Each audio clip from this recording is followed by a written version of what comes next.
जी बिस्मिल्लाहिर्रहमानिर्रहीम। अस्सलाम वालेकुम स्टूडेंट्स, उम्मीद है कि आप सब खैरियत से होंगे। स्टूडेंट्स, आज के इस लेक्चर में हम दी मॉडर्न पोइट्री यानी द 20th सेंचुरी पोइट्री के ऊपर बात करेंगे। बेटा याद रखिएगा, हमने द मॉडर्न एज को शुरू कर चुके हैं। हमारा जर्नल लेक्चर भी मॉडर्न एज के ऊपर कि उसका टेम्पर कैसा था वो अपलोड हो चुका है। नेक्स्ट जो है हमारे पास जो इस पोइट्री के अंदर जो 2 मूवमेंट्स आते हैं जो हमारे पास है एमेजिज्म एंड श्योरलिज्म, तो इसके ऊपर भी हमारा लेक्चर अपलोड कर चुके हैं। अब बेटा शुरू करते हैं 20th century poetry. The early decade of 20th century saw the United States begin to overtake the United Kingdom as a major economic power। अब देखिएगा बेटा रीज़न को, शुरू में अगर आप देखें तो यूनाइटेड स्टेट को जो हमारे पास अमेरिका है, उन्होंने क्या कि उन्होंने यूनाइटेड किंगडम के ऊपर उन्होंने ओवरटेक की। ये मैं ज़रा वो ख़त्म करता हूँ ताकि ओवरटेक उन्होंने की। और किस बात पे? मेजर इकोनॉमिक पावर के ऊपर उन्होंने, मतलब ये है कि इकोनॉमी में जो है हमारे पास यूनाइटेड स्टेट जो है वो आगे बढ़ा और यूनाइटेड किंगडम जो है वो पीछे रहा। In the world of poetry, this period also saw American writers at the forefront of it avant-garde practices। तो जैसे जैसे हमारे पास जो है वो इकोनॉमिक चेंजेस इसके अंदर आ गए और इकोनॉमी में हमारे पास जो है वो अमेरिका आगे बढ़ी, तो सेम इज़ द केस हमारे पास पोइट्री के साथ भी हुआ। जो हमारे पास अमेरिकन पोइट्स थे वो भी ब्रिटिश पोइट से आगे निकले। समझ आते हैं नहीं? ठीक है, मतलब जैसे ही वो ब्रिटिश का इकोनॉमी गिर गई, इस तरह उनका पोइट्री भी गिर गई। समझ आती है नहीं? और इस तरह जो है वो बहुत सारे जो हमारे पास अमेरिकन पोइट्स थे वो आगे बढ़े और बहुत सारे ब्रिटिश पोइट्स ने उनको अपना रोल मॉडल बना दिया और उनको फॉलो किया। ठीक है बेटा। Among the foremost American poets was Gertrude Stein. जो हमारे पास अमेरिकन पोइट्स थे उसके अंदर हमारे पास ये थे गर्ट्रूड स्टेन थे। नेक्स्ट हमारे पास के T.S. इलियट जो बहुत जाना पहचाना नाम है। And H.D. का मतलब हेल्ड और डू लिटल हमारे पास एक राइटर है अमेरिका का। ठीक है, मतलब ये हमारे पास वो अमेरिकन राइटर है जिनको फॉलो किया गया। ठीक है, और हमारे पास इज़रा पाउंड भी है। इज़रा पाउंड आपको पता है उन्होंने जो है बहुत सारा वो वर्क प्रोड्यूस की है और साथ साथ जो है उन्होंने एमेजिज्म भी वो जो है वो क्या की है, एमेजिज्म मूवमेंट जो है उन्होंने वो शुरू की है, बल्कि एमेजिज्म को उन्होंने वजूद। In each of them spent an important part in their writing lives in England. जब वो इंग्लैंड में रह रहे थे तो उन्होंने अपने हद दर्जे की कोशिश की और उन्होंने जो है वो प्रोडक्शन की अपने राइटिंग के थ्रू जो है और अपने आप को रोल मॉडल बना दिया। हमारे पास कौन कौन से थे? गर्ट्रूड स्टेन थे, T.S. इलियट थे और जो हमारे पास H.D. का मतलब हेल्ड डू लिटल हमारे पास थी। इज़रा पाउंड हमारे पास था। इन each of them spend N important part of their writing, मतलब उन्होंने राइटिंग पोइट्री के अंदर उन्होंने काफ़ी कोशिश की। Lives in England, France and Italy. जब वो इन तीनों जो है हमारे पास ब्रिटिश स्टेट में रहते थे, जो हमारे पास इटाली में रहते थे, फ्रांस में रहते थे और इंग्लैंड में रहते थे।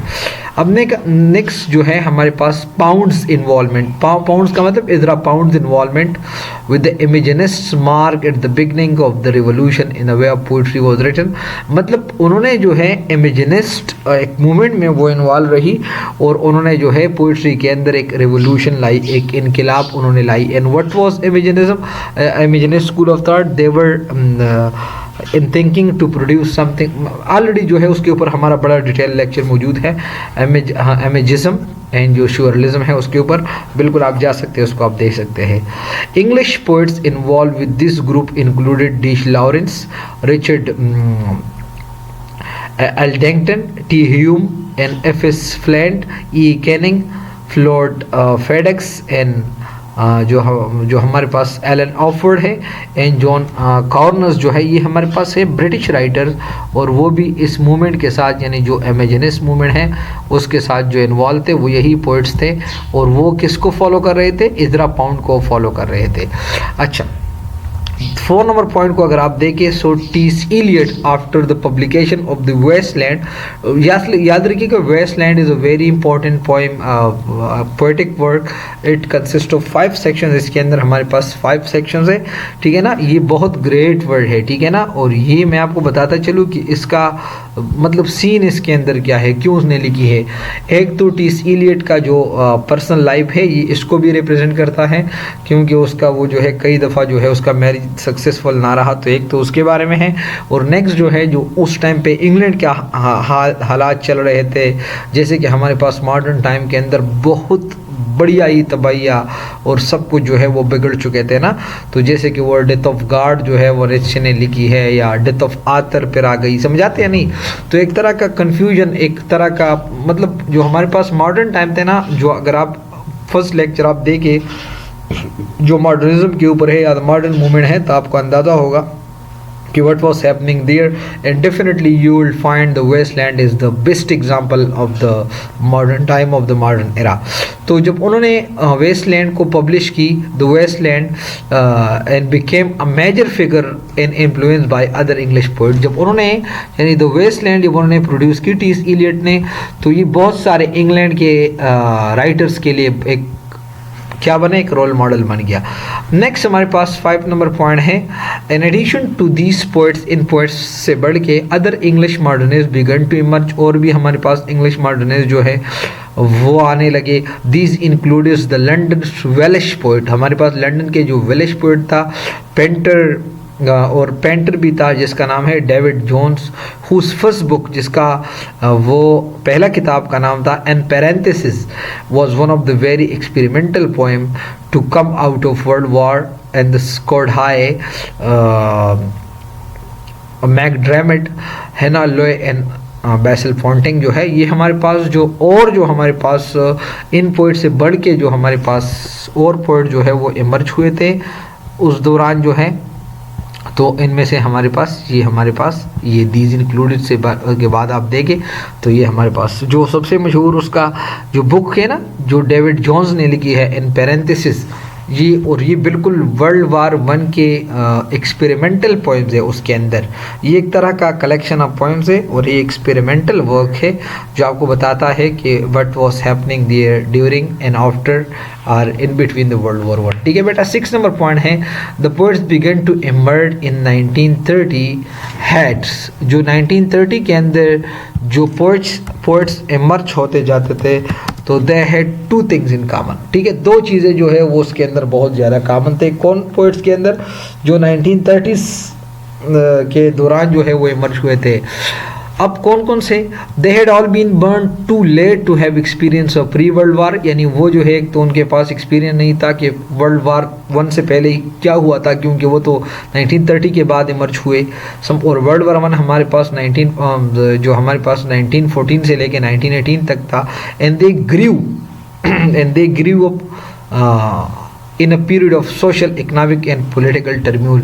और वो ऑलरेडी वो जो 2 चीज़ें जो है वो कॉमन थे। नंबर 1 उनको तो वो एक्सपीरियंस नहीं था कि what was happening before world war 1, और साथ साथ जो है दूसरा जो है उसके ऊपर जो प्रेशर था, जो सोशल पॉलिटिकल कंडीशन जो खराब था, जो हंगामी हालत चल रहे थे, इनमें वो बढ़ गए। Perhaps as a consequence of these facts these themes of community, social injustice and war seems to dominate in the poetry of the decade।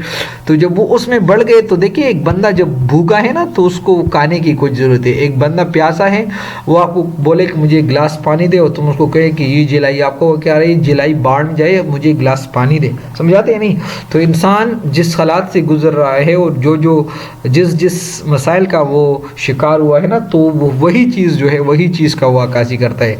तो उनके पोइट्री के अंदर जो थीम्स डोमिनेट होते हैं वो हमारे पास इनजस्टिस होता है। ठीक है बेटा।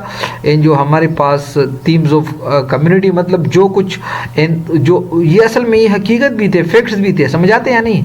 ये नहीं कि इट वाज नॉट समथिंग जो कि superficial things and these were not just so called things, actually these were quite true and it is quite true कि वो लोग जो थे ना, वो अपने थीम्स और पोइट्री जो है वो क्या चीज़, जो इनजस्टिस था, जो सोशल टर्म्यूल थे, जो प्रॉब्लम्स थे, जो रिलीजियस कन्फ्लिक्ट था, ये सारी चीज़ वो अपने क्या करता था, वो अपने पोइट्री के अंदर वो वो क्या करता था, वो शो करता था, उसके थीम जो है वो सारे इनके ऊपर वो मबनी थे।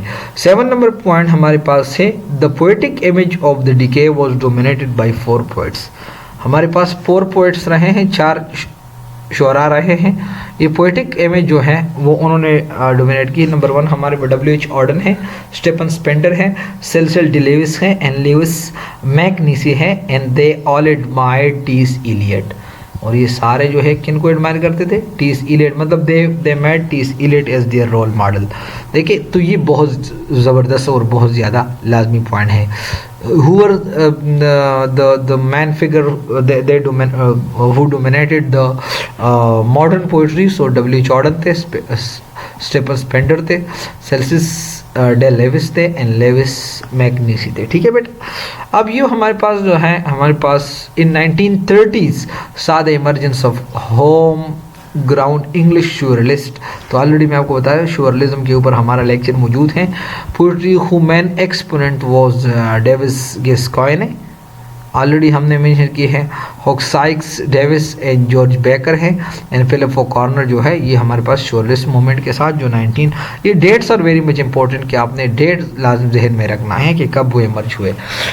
अब ये हम यहाँ पर हमारे पास 1940 आता है कि 1940s के दौरान क्या हुआ। Open with the United kingdom it war new generation of war poets emerge and this was a new romantic group included Dylan Thomas and George Becker, W.S. Graham and Kathleen Ryan, Henry Trace and J.F. Henry जो है। तो ये हमारे पास एक तरह का new romantic poets आ गए, समझ आते हैं यानी न्यू रोमांटिक, एक तरह का दोबारा हमारे पास romanticism and they saw as revolt against the classism of the new country poets, यानी जो क्लासिकल। अब क्लासिक कैसा है दोबारा मैं आपको बता देता हूँ ना, अगर आप वो एक्चुअल क्लासिक को उठाए तो वो भी यही हम कहते थे ना कि whatever the special was taking place in an era so you will have to just focus then thing in your poetry. और जो हमारे पास दोबारा जो अगर एमेजिस पोइट जो है उसको आप अगर उठाए या श्योरलिस्ट जो है वो आप उठाए तो वो क्या करता है, वो कहते हैं ना कि आपने रियल ऑब्जेक्ट को फोकस करना है।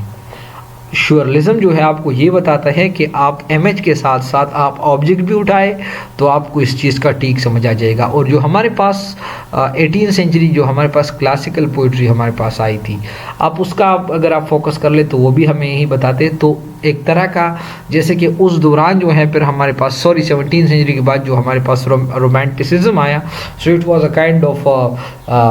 Kind of revolt for the classism of 17th century. Same is the case here, इधर भी क्लासिज्म है तो इसके लिए भी एक हमारे पास romanticism and it was a new romantic group. ठीक है, मैंने हाईलाइट की है, ये हमारे पास उनके अंदर शामिल थे। अब अजीब मसला ये है कि 10 नंबर पॉइंट है कि 1950 the 1950s were dominated by 3 group of poets। अब 1950 में अच्छी बात यह है कि यहाँ पर हमारे पास 3 ग्रुप ऑफ पोइट्स जो है वो आ गए। अब कौन कौन से हैं 3 ग्रुप ऑफ पोइट्स में? हमारे पास है द मूवमेंट्स, द ग्रुप हमारे पास दूसरा वो जो ग्रुप है पोइट्री का, and the extremist art poetry. यानी हमारे पास 3 ग्रुप्स बन गए 1950 के दौरान पोइट्री का।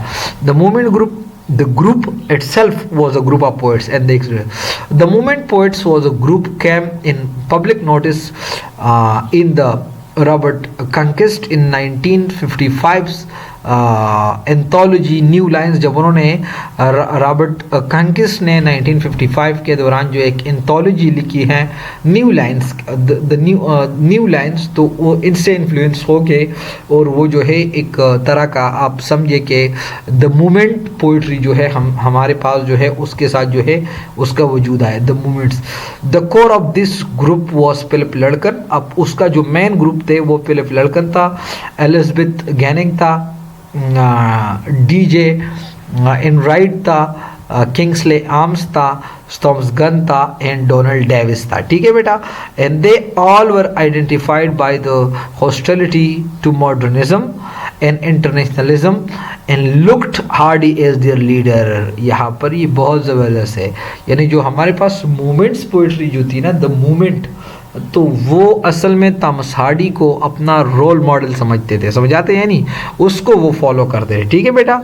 और वो मॉडर्निज्म एंड इंटरनेशनलिज्म के लिए वो एक मतलब हॉस्टिलिटी जो है वो इसका जैसे कि मुंतज़िर थे, ठीक है बेटा।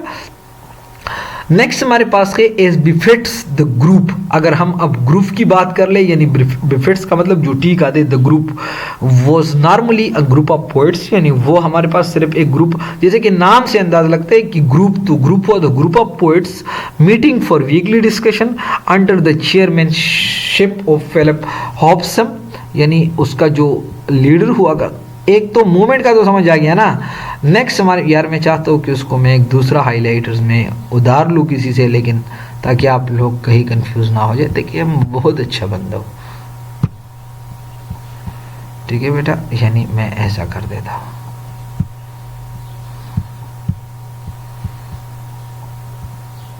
दिया हाईलाइटर मुझे मिला, सही है।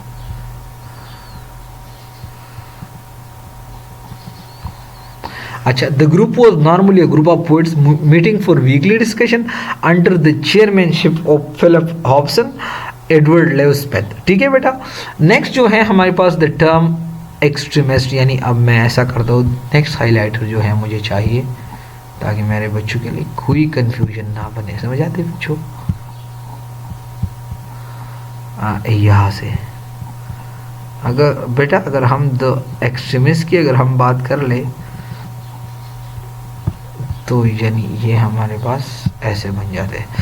The term extremist art was first use by a poet Alvarez to describe the work of the American poets Sylvia Plath, यानी वो जो है पहला जो ये जो हमारे पास वर्ड है तो ये किसने यूज़ की, यार ये मुझे सही नहीं लग रहा, तो मैं चाहता हूँ कि मैं ये वाला हाईलाइटर यूज़ करूँ।